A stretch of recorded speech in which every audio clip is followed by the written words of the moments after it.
ವಿದ್ಯಾರ್ಥಿ ಮಿತ್ರರ ನೇತೃತ್ವದಲ್ಲಿ, ಯುವಕರ ನೇತೃತ್ವದಲ್ಲಿ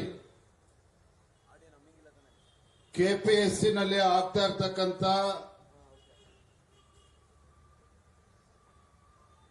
ಸಮಸ್ಯೆಗಳು,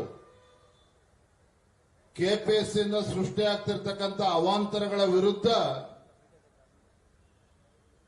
ರಾಜ್ಯದ ಲಕ್ಷಾಂತರ ಯುವಕ ಮಿತ್ರರು ಇವತ್ತೇನು ಬೀದಿಗೆ ತರ್ತಕ್ಕಂಥ ಕೆಲಸವನ್ನು ರಾಜ್ಯ ಸರ್ಕಾರ ಕೆಪಿಎಸ್ಸಿ ಮಾಡ್ತಾ ಇದೆ. ಇದರ ವಿರುದ್ಧ ತಾವೆಲ್ಲರೂ ಸಹ ಬೃಹತ್ ಪ್ರತಿಭಟನೆಯಲ್ಲಿ ತಾವೆಲ್ಲರೂ ಕೂಡ ಭಾಗವಹಿಸಿದ್ದೀರಿ. ಈ ಬೃಹತ್ ಪ್ರತಿಭಟನಾ ಸಭೆಯಲ್ಲಿ ಭಾಗವಹಿಸಿರ್ತಕ್ಕಂಥ ರಾಜ್ಯದ ವಿರೋಧ ಪಕ್ಷದ ನಾಯಕರಾಗಿರ್ತಕ್ಕಂಥ ಚಲವಾದಿ ನಾರಾಯಣಸ್ವಾಮಿ ಅವರೇ,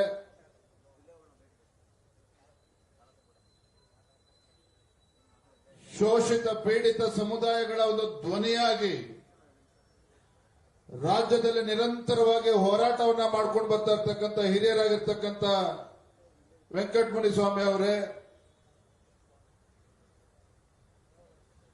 ನಮ್ಮನ್ನ ಮಾತನಾಡಿ ಈಗ ತಾನೇ ತೆರಳಿರ್ತಕ್ಕಂಥ ಹಿರಿಯರಾಗಿರ್ತಕ್ಕಂಥ ಮೂರ್ತಿರವರೇ, ಬಿಜೆಪಿಯ ರಾಜ್ಯ ಯುವ ಮೋರ್ಚಾದ ಅಧ್ಯಕ್ಷರು ಶಾಸಕ ಮಿತ್ರರಾಗಿರ್ತಕ್ಕಂಥ ಧೀರಜ್ ಮುನ್ರಾಜ್ ಅವರೇ, ರಾಜಗೋಪಾಲ್ ಅವರೇ, ಅಂಬರೀಶ್ ಅವರೇ, ಸಪ್ತಗಿರಿ ಗೌಡ್ರೆ, ಈ ಹೋರಾಟದ ಒಂದು ಜವಾಬ್ದಾರಿಯನ್ನು ಹೊತ್ತಿರ್ತಕ್ಕಂಥ ಯುವ ಮಿತ್ರ ಇರ್ತಕ್ಕಂಥ ಸಂತೋಷ್ ಮರೂರ್ ಅವರೇ, ಕಾಂತಕುಮಾರ್ ಅವರೇ, ವೇದಿಕೆ ಮೇಲೆ ವೇದಿಕೆ ಮುಂಭಾಗದಲ್ಲಿ ಆಸೀನರಾಗಿರ್ತಕ್ಕಂಥ ಯುವಕ ಮಿತ್ರರೇ, ಪತ್ರಿಕಾ ಹಾಗೂ ಮಾಧ್ಯಮದ ಸ್ನೇಹಿತರೆ, ನಾನು 2 ನಿಮಿಷ ಮಾತನಾಡೋಕೆ ಮುಂಚಿತವಾಗಿ ಒಂದು ಮಾತನ್ನು ಇವತ್ತು ಸ್ಪಷ್ಟಪಡಿಸ್ತೇನೆ. ನಾನು ಇವತ್ತು ಹೋರಾಟದಲ್ಲಿ ಭಾಗವಹಿಸಿರ್ತಕ್ಕಂಥದ್ದು ಶಿಕಾರಿಪುರ ಕ್ಷೇತ್ರದ ಶಾಸಕನಾಗಿ ಅಲ್ಲ, ರಾಜ್ಯದ ಒಂದು ಭಾರತೀಯ ಜನತಾ ಪಾರ್ಟಿ ಅಧ್ಯಕ್ಷನಾಗಿ ಇವತ್ತು ನಾನು ಈ ಹೋರಾಟಕ್ಕೆ ಬಂದಿಲ್ಲ. ಬದಲಾಗಿ ರಾಜ್ಯದಲ್ಲಿ ಇವತ್ತು ಲಕ್ಷಾಂತರ ಯುವಕರ ಜೀವನ ಜೊತೆ ಇವತ್ತು ಹುಡುಗಾಟಿಕೆ ಆಡ್ತಾ ಇರ್ತಕ್ಕಂಥ ಕೆಪಿಎಸ್ಸಿ ಮತ್ತು ದುಷ್ಟ ಕಾಂಗ್ರೆಸ್ ಸರ್ಕಾರದ ವಿರುದ್ಧ ತಮ್ಮ ಹೋರಾಟಕ್ಕೆ ಧ್ವನಿಯಾಗಬೇಕು ಅನ್ನೋ ಒಂದು ಉದ್ದೇಶ ಇಟ್ಕೊಂಡು ಬಂದಿದ್ದಾನೆ. ಬಂದ ವೇಳೆ ಎಲ್ಲೋ ಒಂದ್ ಕಡೆ ಈ ಕೆಪಿಎಸ್ಸಿಯಿಂದ ಸೃಷ್ಟಿಯಾಗ್ತಾ ಇರ್ತಕ್ಕಂಥ ಈ ಅವಾಂತರಗಳು, ಕೆಪಿಎಸ್ಸಿನಲ್ಲಿ ಯಾವ ರೀತಿ ಗೊಂದಲಗಳನ್ನು ಇವತ್ತು ಸೃಷ್ಟಿ ಮಾಡ್ತಾ ಇದ್ದಾರೆ, ಯಾವ ಕೆಪಿಎಸ್ಸಿ ರಾಜ್ಯದ ಯುವಕರ ಭವಿಷ್ಯವನ್ನು ರೂಪಿಸಬೇಕಾಗಿತ್ತು, ಯಾವ ಕೆಪಿಎಸ್ಸಿ ಏನಿವತ್ತು ಲಕ್ಷಾಂತರ ಯುವಕರು ಹಗಲು ರಾತ್ರಿ ಪರಿಶ್ರಮವನ್ನು ಹಾಕಿ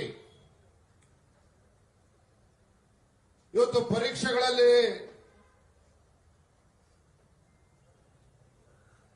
ಪಾಸ್ ಆಗಿ ಹುದ್ದೆಯನ್ನು ಪಡೆದುಕೊಳ್ಬೇಕು, ತಮ್ಮ ಜೀವನವನ್ನು ರೂಪಿಸಿಕೊಳ್ಬೇಕು ಅಂತೇಳಿ ಒಂದು ಕನಸನ್ನು ಹಿಡ್ಕೊಂಡು ಹಲವಾರು ವರ್ಷಗಳಿಂದ ತಪಸ್ಸಿನ ರೀತಿ ತಾವೇನು ಶ್ರಮವನ್ನು ಹಾಕ್ತಾ ಇದ್ದೀರಿ.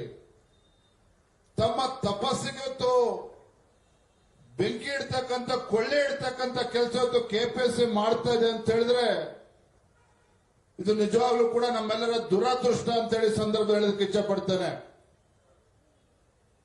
ಒಂದು ಜವಾಬ್ದಾರಿತ ರಾಜ್ಯ ಸರ್ಕಾರ ಯುವಕರ ಬದುಕನ್ನ ಕಟ್ಕೊಡ್ಬೇಕು, ಅವರ ಭವಿಷ್ಯದ ಜೊತೆ ಇವತ್ತು ಚೆಲ್ಲಾಟ ಆಡ್ತಾ ಇದೆ ಅಂತ ಹೇಳಿದ್ರೆ ಈ ಸರ್ಕಾರಕ್ಕೆ ಕಿವಿ ಇಡ್ತಕ್ಕಂಥ ಕೆಲಸ, ಕೆಪಿಎಸ್ಸಿಗೆ ಕಿವಿ ಇಡ್ತಕ್ಕಂಥ ಕೆಲಸ ಇವತ್ತು ಮಾಡಲೇಬೇಕಾಗಿದೆ. ಅದು ನಿಮ್ಮೆಲ್ಲರ ಕರ್ತವ್ಯ. ಹಾಗಾಗಿ ನಾನು ಕೂಡ ಇವತ್ತು ನಿಮ್ಮ ಹೋರಾಟಕ್ಕೆ ನಾನು ಕೂಡ ಇವತ್ತು ಭಾಗವಹಿಸಿದ್ದೇನೆ. ಆದ್ರೆ ಒಂದು ಮಾತನ್ನ ಹೇಳ್ತೇನೆ, ಈ ಕೆಪಿಎಸ್ಸಿ ಅವಾಂತರಗಳು ನಿನ್ನೆ ಮೊನ್ನೆದಲ್ಲ. ಹಿಂದೆ ನಮ್ಮ ಸರ್ಕಾರ ಇದ್ದಾಗೂ ಸಹ ಈ ರೀತಿ ಕೆಲವು ಅಧಿಕಾರಿಗಳು ಹುಡುಗಾಟಿಕೆ ಮಾಡಿರ್ತಕ್ಕಂಥದ್ದು ಕೂಡ ನಾನು ಗಮನಿಸಿದ್ದೇನೆ. PSI ಪರೀಕ್ಷೆನಲ್ಲಿ ಯಾವ ರೀತಿ ಹುಡುಗಾಟ ಮಾಡಿದ್ದಾರೆ, ಯಾವ ರೀತಿ ಅನ್ಯಾಯಗಳು ಇವತ್ತು ಆಗ್ತಾ ಇದೆ ನೋಡಿ. ಒಂದು ಕಡೆ ಪಾಪ ನೀವು ಪರಿಶ್ರಮವನ್ನು ಹಾಕ್ತೀರಿ, ಶ್ರಮವನ್ನು ಹಾಕ್ತೀರಿ, ಮತ್ತೊಂದು ಕಡೆ ಇವರ KPS ಇಂದ ಲೋಪಗಳು, ಭಾಷಾಂತರ ದೋಷಗಳು ಇರ್ಬೋದು, ಈ ತರ ಲೋಪಗಳಿಂದಾಗಿ ಇವತ್ತು ಪರೀಕ್ಷೆನ ಪದೇ ಪದೇ ಮುಂದೂಡ್ತಕ್ಕಂಥದ್ದು. ಪರೀಕ್ಷೆ ಬರೆಯೋದಕ್ಕೆ ಕಾಲ್ಫರ್ ಮಾಡೋದಕ್ಕೆ ವರ್ಷಗಟ್ಟಲೆ ತೆಗೆದುಕೊಳ್ತಾರೆ ರಾಜ್ಯ ಸರ್ಕಾರ. ಪರೀಕ್ಷೆ ಬರೆದ ಮೇಲೆ ಆ ರಿಸಲ್ಟ್ ಅನ್ನ ಘೋಷಣೆ ಮಾಡೋದಕ್ಕೆ ವರ್ಷಗಟ್ಟಲೆ ತೆಗೆದುಕೊಳ್ತಾರೆ. ರಿಸಲ್ಟ್ ಘೋಷಣೆ ಆದ್ರೆ ನೇಮಕಾತಿಗೆ ಒಂದು ವರ್ಷಗಟ್ಟಲೆ ಸಮಯವನ್ನು ತೆಗೆದುಕೊಳ್ತಾರೆ KPS ಮತ್ತು ರಾಜ್ಯ ಸರ್ಕಾರ. ಇದರ ಪರಿಣಾಮ ಏನಪ್ಪಾ ಅಂತ ಹೇಳಿದ್ರೆ ಅನೇಕ ವಿದ್ಯಾರ್ಥಿಗಳ ದೊಡ್ಡ ಕಳವಳ ಏನಪ್ಪಾ ಅಂತ ಹೇಳಿದ್ರೆ ಅವರ ಏಜ್ ಬಾರ್ ಕೂಡ ಆಗ್ತಕ್ಕಂಥದ್ದು. ನಮ್ಮ ಸಮಯಕ್ಕೆ ಒಂದು ಬೆಲೆ ಕಟ್ಟೋದಕ್ಕೆ ಸಾಧ್ಯ ಇಲ್ಲ. ನೀವು ಕಷ್ಟಪಟ್ಟು ಓದ್ತೀರಿ, ನೀವು ಕಷ್ಟಪಟ್ಟು ಬೇರೆ ಯಾವುದೇ ಅವಕಾಶಗಳು ಬಂದರೂ ಕೂಡ, ನೌಕರಿಗಳ ಅವಕಾಶ ಬಂದರೂ ಸಹ ಅದನ್ನ ಇಟ್ಬಿಟ್ಟು ಇವತ್ತು ನಾನು KPS ಪರೀಕ್ಷೆ ಬರೀಬೇಕು, ನಾನು KS ಮಾಡಬೇಕು, ಮತ್ತೊಂದು ಮಾಡಬೇಕು ಅಂತೇಳಿ ಕನಸನ್ನ ಇಟ್ಕೊಂಡು ತಾವೇನು ತಮ್ಮ ಜೀವನವನ್ನು ರೂಪಿಸ್ಕೊಳ್ತಕ್ಕಂಥ ಪ್ರಯತ್ನ ಮಾಡ್ತಾ ಇದ್ದೀರಿ. ಯಾವ KPS ಇವತ್ತು ನಿಮ್ಮ ಭವಿಷ್ಯನ ರೂಪಿಸಬೇಕು, ಆ KPS ಇವತ್ತು ಅನ್ಯಾಯ ಆಗ್ತಾ ಇರ್ತಕ್ಕಂಥದ್ದು ನಿಜವಾಗ್ಲೂ ಕೂಡ ಅದು ದುರಂತ. ಇವತ್ತು ಈ ಹೋರಾಟದ ಆಯೋಜಕರಿಗೆ, ಯುವಕರಿಗೆ, ನಿಮ್ಮೆಲ್ಲರೂ ಕೂಡ ಒಂದು ಕಿವಿ ಮಾತನ್ನ ಹೇಳ್ತೇನೆ. ಇವತ್ತೇನೋ ಬಂದು ನೀವು ಹೋರಾಟ ಮಾಡಿದಿರಿ, ನಾಳೆ ಪತ್ರಿಕೆಗಳಲ್ಲಿ, ದೃಶ್ಯ ಮಾಧ್ಯಮಗಳಲ್ಲಿ, ಮುಖಪಟದಲ್ಲಿ ಬರ್ತದೆ, ಅಷ್ಟಕ್ಕೆ ನಿಮ್ಮ ಹೋರಾಟಕ್ಕೆ ಜಯ ಸಿಗ್ತದೆ ಅನ್ನುವ ಭ್ರಮೆನಲ್ಲಿ ನೀವೇನಾರು ಇದ್ರೆ ಅದನ್ನು ದಯವಿಟ್ಟು ಇಲ್ಲೇ ಅದನ್ನ ಬದಿಗೆ ಇಟ್ಬಿಡಿ. ಪತ್ರಿಕೆಯಲ್ಲಿ ಬಂದ ತಕ್ಷಣ ನಿಮಗೆ ನ್ಯಾಯ ಸಿಗ್ತದೆ ಅಂತಕ್ಕಂಥ ಭ್ರಮೆನಲ್ಲಿ ನೀವು ಯಾರು ಕೂಡ ಇರಬೇಡಿ. ಯಾಕೆ ಅಂತಂದ್ರೆ KPSಗಳ ಅವಾಂತರವನ್ನು ನೋಡ್ತಾ ಇದ್ರೆ ಈ KPSಗೆ ಹೃದಯ ಇದೆಯೋ ಇಲ್ವೋ ಅಂತಕ್ಕಂಥ ಅನುಮಾನ ನನಗೂ ಕೂಡ ಕಾಡ್ತಾ ಇದೆ. ಹಾಗಾಗಿ ಹೋರಾಟ ಒಂದಿನ ಎರಡು ದಿನಕ್ಕೆ ಸೀಮಿತ ಆಗಬಾರದು. ಹೋರಾಟ ಕೇವಲ ವಿಧಾನಸಭಾ ಮುತ್ತಿಗೆಗೆ ಸೀಮಿತ ಆಗಬಾರದು. ಎಲ್ಲಿಯವರೆಗೂ ನಿಮ್ಮಗಳಿಗೆ ನ್ಯಾಯ ಸಿಗೋದಿಲ್ವೋ, ಎಲ್ಲಿಯವರೆಗೂ ಕೂಡ KPSನಲ್ಲಿ ಮನುಷ್ಯತ್ವದಿಂದ ಅಲ್ಲಿ ಅಧಿಕಾರಿಗಳು ನಡ್ಕೊಳ್ಳೋದಿಲ್ವೋ, ಎಲ್ಲಿವರೆಗೂ ಕೂಡ ರಾಜ್ಯ ಸರ್ಕಾರ ಎಚ್ಚೆತ್ತುಕೊಂಡು ನಿಮ್ಮ ಕೂಗಿಗೆ ಹೊತ್ತು ನ್ಯಾಯ ಕೊಡ್ತಕ್ಕಂಥ ಕೆಲಸ ಮಾಡೋದಕ್ಕೆ ಮುಂದೆ ಬರೋದಿಲ್ವೋ, ಅಲ್ಲಿಯವರೆಗೂ ಸಹ ತಾವು ಹೋರಾಟದಿಂದ ಹಿಂದೆ ಸರಿಬಾರದು ಅನ್ನೋ ಮಾತನ್ನ ಈ ಸಂದರ್ಭದಲ್ಲಿ ಹೇಳೋದಕ್ಕೆ ಇಚ್ಛಪಡ್ತೇನೆ. ಕಳೆದ ಹಲವು ವರ್ಷಗಳಿಂದ ನಿರಂತರವಾಗಿ KPS ಇಂದ ಏನು ಡಿಲೇಗಳು ಆಗ್ತಾ ಬಂದಿದೆ, ಸಮಯ ವ್ಯರ್ಥ ಏನಾಗಿದೆ. ಅನೇಕ ಜನ ಪಾಪ ವಿದ್ಯಾರ್ಥಿಗಳು ವಯಸ್ಸಿನ ಕಾರಣದಿಂದ ಅವರ ಅರ್ಹತೆಯನ್ನು ಕೂಡ ಕಳ್ಕೊಂಡಿರ್ತಕ್ಕಂಥ ಅನೇಕ ಉದಾಹರಣೆಗಳಿದ್ದಾವೆ. ಹಾಗಾಗಿ ಇವತ್ತು ನಾನು ರಾಜ್ಯದ ಅಧ್ಯಕ್ಷ, ನಂದು ಕೂಡ ಜವಾಬ್ದಾರಿ ಇದೆ. ಏನಪ್ಪ ವಿಜಯಣ್ಣ ಬಂದ್ರು, ಮೈಕ್ ಕೊಟ್ರು, ಭಾಷಣ ಬಿಗಿದು ಹೋದ್ರು ಅಂತೇಳಿ ನೀವು ಭಾವಿಸಬೇಡಿ. ನನಗೂ ಕೂಡ ಜವಾಬ್ದಾರಿ ಇದೆ.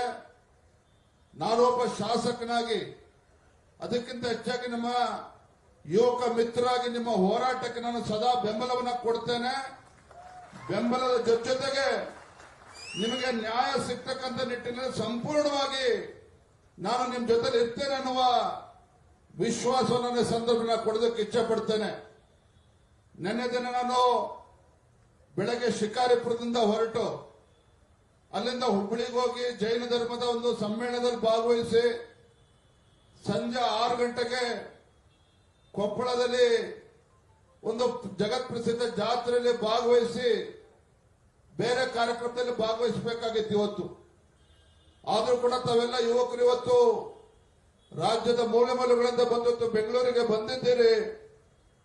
ಇವತ್ತು ಹೋರಾಟದಲ್ಲಿ ತಾವೆಲ್ಲರೂ ಕೂಡ ಭಾಗವಹಿಸ್ತಾ ಇದ್ದೀರಿ. ನಿಮ್ಮ ಹೋರಾಟದಲ್ಲಿ ನಾನು ಕೂಡ ಭಾಗವಹಿಸಬೇಕು ಅಂತ ನನ್ನ ಕೆಲಸವನ್ನೆಲ್ಲವನ್ನೂ ಕೂಡ ಬದಿಗಿಟ್ಟು ಬಂದಿದ್ದೇನೆ. ನಾನು ಮತ್ತೊಮ್ಮೆ ಹೇಳ್ತೇನೆ, ನಿಮ್ಮ ಹೋರಾಟ ಯಾವುದೇ ಕಾರಣಕ್ಕೂ ನಿಮ್ಮ ಹೋರಾಟಕ್ಕೆ ನ್ಯಾಯ ಸಿಗಬೇಕು ಆ ನಿಟ್ಟಿನಲ್ಲಿ ನೀವು ಹೋರಾಟದ ರೂಪುರೇಷೆಗಳನ್ನ ನೀವು ಮುಖಂಡರು ಕೂತೋದಕ್ಕೆ ಚಿಂತನೆ ಮಾಡಿ ಹೋರಾಟವನ್ನ ರೂಪಿಸಬೇಕು ಅನ್ನೋ ಮಾತನ್ನ ಈ ಸಂದರ್ಭದಲ್ಲಿ ಹೇಳ್ತಾ ನಿಮ್ಮ ಹೋರಾಟಕ್ಕೆ ಜಯ ಸಿಗಲಿ ಅನ್ನುವ ಆಶಯವನ್ನ ಈ ಸಂದರ್ಭದಲ್ಲಿ ವ್ಯಕ್ತಪಡಿಸಿ ನಾನು ಕೂಡ ನಿಮ್ಮ ಜೊತೆಲಿದ್ದೇನೆ. ವಿದ್ಯಾರ್ಥಿ ಮಿತ್ರರ ನೇತೃತ್ವದಲ್ಲಿ, ಯುವಕರ ನೇತೃತ್ವದಲ್ಲಿ